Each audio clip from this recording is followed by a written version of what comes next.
more shoot to complete. Now, we've had a lot of double burgers this year already, Mark, with wins getting both a sprint and a pursuit win. We could be on for a triple whopper this time as she comes in. Last shoot, 5 out of 5. Well, this is the penultimate shoot, but if she goes clear on this, she could find herself with 30 seconds, 45 seconds before the final shoot. This could be a big decider to the race today. Vita Shimirienko of Ukraine, a very good season. She's rapid fire. Not going to be able to contend with that. Sensational, quite sensational. I think she can make a lot of money if she started giving coaching lessons for the way she shoots, but it's all about the mental side. Shimirienko could match her and keep the race alive. She does. Oh, that's a fantastic performance. The pressure was on, and now Domracheva has to do the same.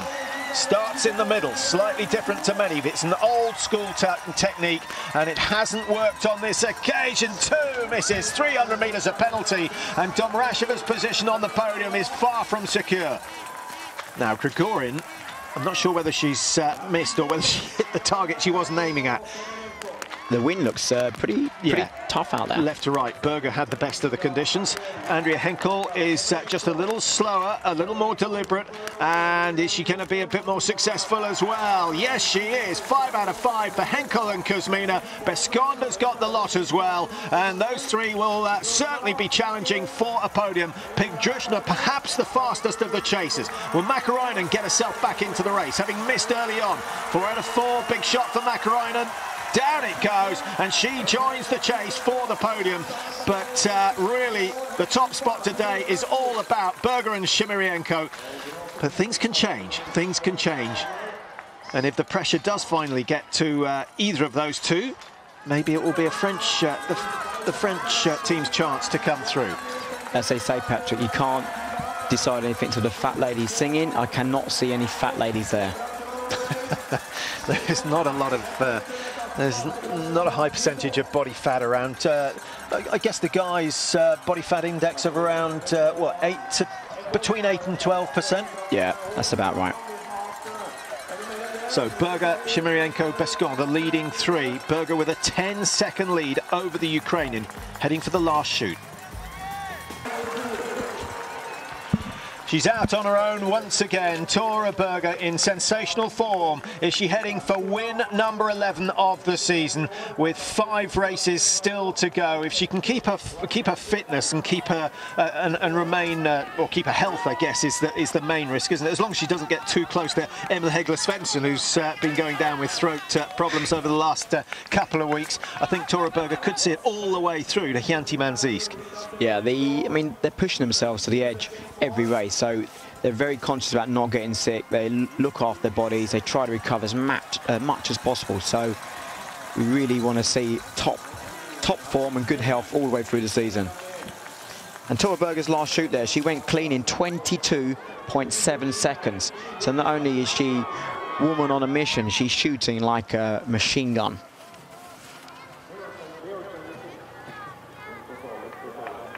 So here she comes, plenty of time for her to think about this last shoot. Interesting email coming in from Susan, talking about, you know, there are a couple of athletes who shoot with the rifle slightly canted, not upright.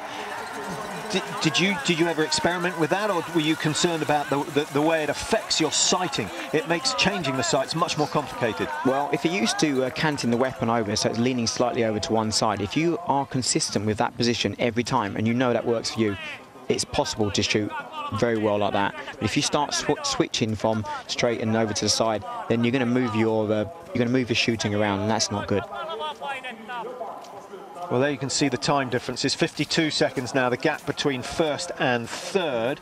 So Tora Berger has got to miss 2 to give those outside the top 2 a chance of coming through to take the win. I can't think of many occasions when that has happened this season, but you never know. There will come a day when she makes a mess of the shoot. She hasn't done it so far this year. Again, that high tempo. I think actually her skiing's improved this year. She's much more fluent, much more rhythmical than she's been in the past, without losing that phenomenal work rate. I think she looks like she's actually standing up a bit more. I remember seeing her last season, she was always leaning over, so I think that she's lifted her technique up a bit and even going faster. Quite impressed with the Ukrainians as well. Pigdrushna, the two Shimyrienkos, they've upped their level. I think in the past they've done too much racing. They'll do all the World Cups, they'll go to the European Championships, they'll do the national championships. And that's just too much. You've got to give them a break. And I think this year they've been allowed a bit more freedom. And I've been quite impressed with the way things have been going. Yeah, it was an impressive result in the sprint. The girls coming in, the Ukrainians getting 4 women in the top 15, I believe. So they're doing something right here. Kuzmina, third place at the moment. Is she going to get back on the podium? She's had a very good week here in Oslo, and there is definitely a case of horses for courses, isn't there? Some tracks suit some people. This particular course here in Oslo shoots those who struggle to shoot with a high pulse, because you've got this long approach of recovery, and the only negative side to that is the way this stadium is designed. It creates very, very complicated wind patterns. The King will be impressed that one of his own is in the lead. Is he going to be shaking hands with Tora Berger later on? He must know her quite well. She's won so much recently. But nice to see that the royal family still supporting not just the cross country. They come up for the jumping, they come up for the biathlon, and you can't blame them, because it's always nice to see your own nation taking the top prize. Yeah, they have a great interest in following the winter sports. It's what they love, and it's great to see they're there. And the King's got a new pair of skis to play with after yesterday's race. Now, last shoot, 5 out of 5 last time around. She's only missed 1 target so far today.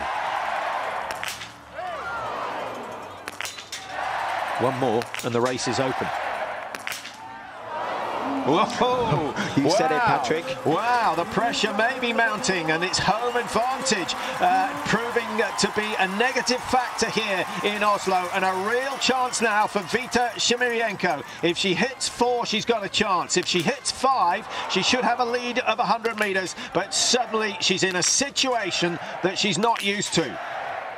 One more to be in contention. Oh, she's done exactly the same as Berger. And so, well, it's still not over. It is still not over. Remember, there was a 50-second gap between Kuzmina and Berger, and it's going to take Berger some 52 seconds to complete the penalty loop. She's on her way round the second loop. They've got to be quick. Kuzmina, lovely strong position. This one is key. Down it goes. Beautiful. We have a race on. We have a race on. Shimyryenko has shot herself out of this one. Tora Berger still on the penalty loop. She'll be out any second. Bescon could join the chase, and it's going to be Kuzmina who comes out with the lead. But Tora Berger right on her heels, and it's going to come down to the last climb before they come back into the stadium. And Berger, who's done very little chasing so far today, should be a little bit fresher. But Kuzmina, head-to-head, is a faster skier. Yeah, you've got to put your money on Tora Berger. She wants this so badly, and she's on home turf. She's slightly behind at the moment, but I reckon that she's going to put something special into this last loop. Domracheva 30 seconds down. How far off the podium? 20 seconds behind Bescon. That could be a good race, and already Domracheva has started her charge. She's got a long way to go. 2.5 kilometers. It will take just over 6 minutes, if that, the speed that they've set out. Kuzmina looking for her first win of the season.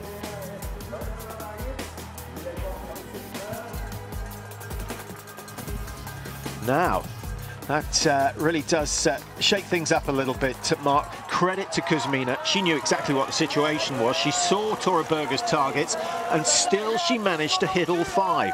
Yeah, she sensed the situation, and she knew that to get anywhere today, to have any chance of being up there and to win, she had to shoot solid.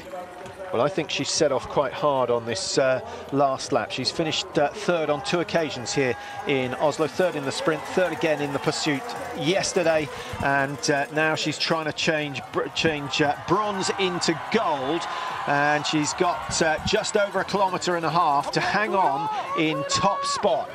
This is a scary spot for Kuzmina now. She knows that she's being chased by the wrath of Tora Berger. Can't be a nice feeling.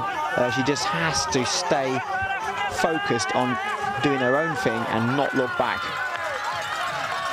Well, I'm not sure she's closed the gap at all.